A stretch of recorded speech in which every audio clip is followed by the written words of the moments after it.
Alright, this is going to be a video of this 56-inch Hampton Bay brand Altura ceiling fan I got at the Habitat Restore. I got it because I'm a volunteer there, and basically what I do for them is clean up and fix fans and lighting they receive by donation, make them more presentable, and run better than they originally were. Now, Hampton Bay is a Home Depot fan and lighting brand, so that it's only sold there. They did choose several different manufacturers to make the fans for them. I do not exactly know who made this one. I think it's a little too new to be made by PowerMax, but I'm not exactly sure. And now I'm going to talk about the features on it. It has 5 dark mahogany blades that are actual solid wood, not fake. And one of them was originally cracked, however I did put some glue to fill it in. The fan was never used before because it was new in the box, so never really assembled. And it also has a remote control. And I'm going to turn the fan on now and start with high setting. One thing is for sure, and that this fan is very noisy when it starts up. It has quite a starting sound to it. But once it speeds up, it does get a little quieter. And speaking of speed, it really is not that fast. If anyone wants to know the exact RPM and everything, that can all be found in the description below, by the way, because Hampton Bay was kind enough to include that in the instructions, at least most of the information. Like I was saying, it doesn't really spin too fast, but it does blow a whole ton of air because the blades are pitched a lot. You can probably hear that in the camera microphone, the wind noise. Alright, I'm now going to go to medium speed. This really is not that fast at all, but still giving a breeze. Alright, now for low speed.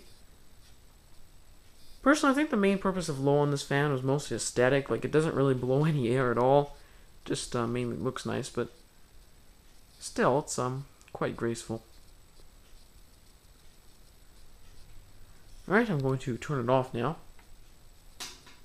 Slow it down, and talk about some general information on it. Interestingly enough, the remote control portion of the fan that controls the fan speeds, and also if you want to add a light that controls the light, the receiver is actually in the canopy, which is this part. However, the one that controls reverse is actually in the switch housing. Very odd how they divided it up like that.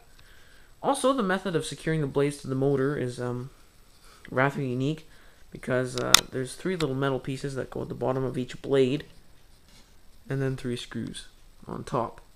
There's a lot of odd things about this fan. It was definitely made to stand out from the rest of the crowd, I guess, if you will.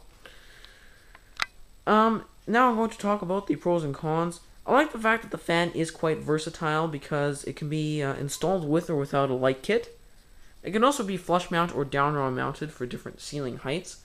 As you can see, I'm using the down rod setup. If you just put this securely directly to the fan, it'll be flush mounted. I also like the solid wood blades because it's very, very unusual to find fans these days that use real wood blades, unless it's something like a Casablanca. But in like Home Depot, they don't carry a lot of fans with solid wood on them. What I don't like, however, is the fan is very noisy. Also, I find the quality to be just okay, because I know Hampton Bay has been kind of cheapening on their products the last little while, since about 2008, because the wires for putting an extension down on, like on a higher ceiling, this may not be enough length, are only 30 inches, so that really isn't as long as they used to be. I believe they used to be 54, so they have cheapened on some stuff. However, it is a very unique design, quite powerful, so I'd have to probably give it 3.5 out of 5 stars. Would I recommend this? It is a very, like I said, odd-looking fan and quite contemporary, so if you get into that kind of stuff, maybe. But in terms of quality, I'd personally look elsewhere. Anyway, thank you for watching. I hope you enjoyed the video, and there's lots more cool stuff, unusual stuff, and interesting stuff to come.